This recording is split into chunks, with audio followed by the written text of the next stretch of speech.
as the resident Deadpool guy. Yes. Right? The lover of all things pool. Yes. Can you believe that we're at this point where we're getting a third Deadpool movie in the year of our Lord 2024? No, because I remember when we wanted one for many moons, many moons, and then someone leaked some test footage for a minute from the first Deadpool movie, and then everybody lost their minds, and for obvious reasons, because he's a great character. Correct. So props to Ryan Reynolds. All the props to him in the world, because I believe he is the one who leaked it, allegedly, but we don't know. It's alleged.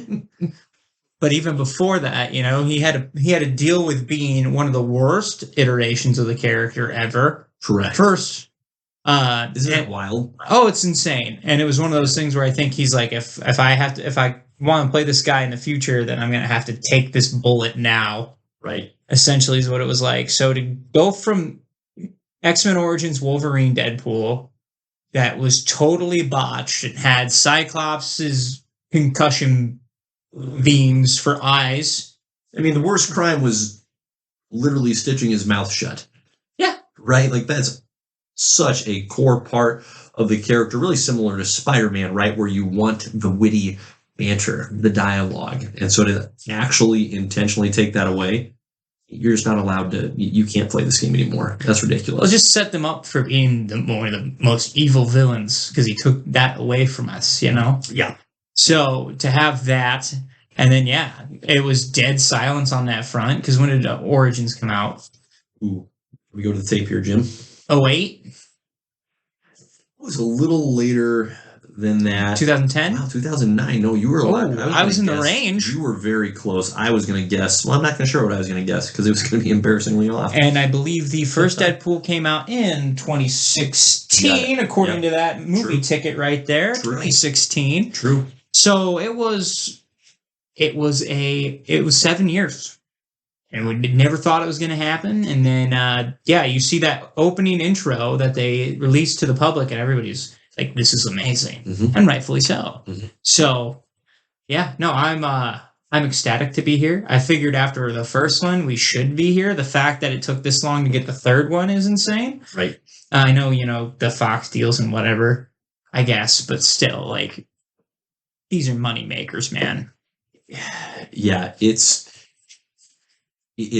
crazy to me, and so I love having this conversation to set the context, because I think it just helps appreciate where we are today, right? Because anybody can go into a movie theater or nowadays stream from home a movie and just enjoy it in a kind of in its own silo, right? And that's fine. There's a good quality for a movie to be able to deliver on the entertainment that you would expect to get from a movie, from a show, without any additional context. However, in this case, I think the context only serves to enhance the experience. In other words, the more you know about how we've arrived to this point, I think the more it will be possible to enjoy and appreciate what we're about to see tomorrow.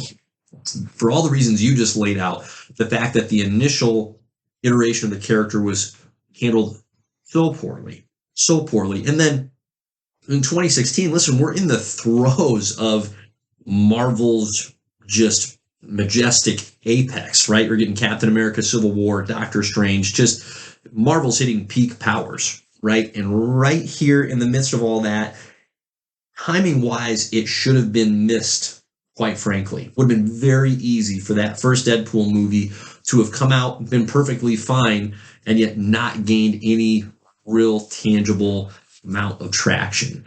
But one of the best, perhaps the best things that first movie did, and they did, of course, in Deadpool 2, is they just stayed true to the character, right? They didn't take a comic book character and say, okay, well, we like about 23% of this character, so we're going to maintain that, and the other, 77%, we're just going to kind of turn to our own little pot of chili, and it should be pretty sweet. And that happens way too frequently, and has happened way too frequently in comic book movies, but it didn't. And I think that since Deadpool is a solid character in his own right, he's his own brand, his own flavor, so it's not for everyone, but they didn't try to make a movie for everybody. They tried to make a movie for people that either did already or would, after seeing this movie, love the character of Deadpool. And that paid off. And in so many ways, it really shouldn't have, and yet it did. So I think it's just absolutely amazing. Well, and I think he comes at the perfect time too, because Marvel has been pushing out things that shouldn't be coming out, and to have this character come in and really give the opportunity to make fun of all of it, yes, and give it that little bit of potentially reset, redeemable qualities, because you don't get those jokes if those don't perform poorly. Right. So to have all of that, you're like, okay, maybe it was worth it to get to this point. So that's why Deadpool is just so important to Marvel as a whole, because he is the parody to the whole genre. Right.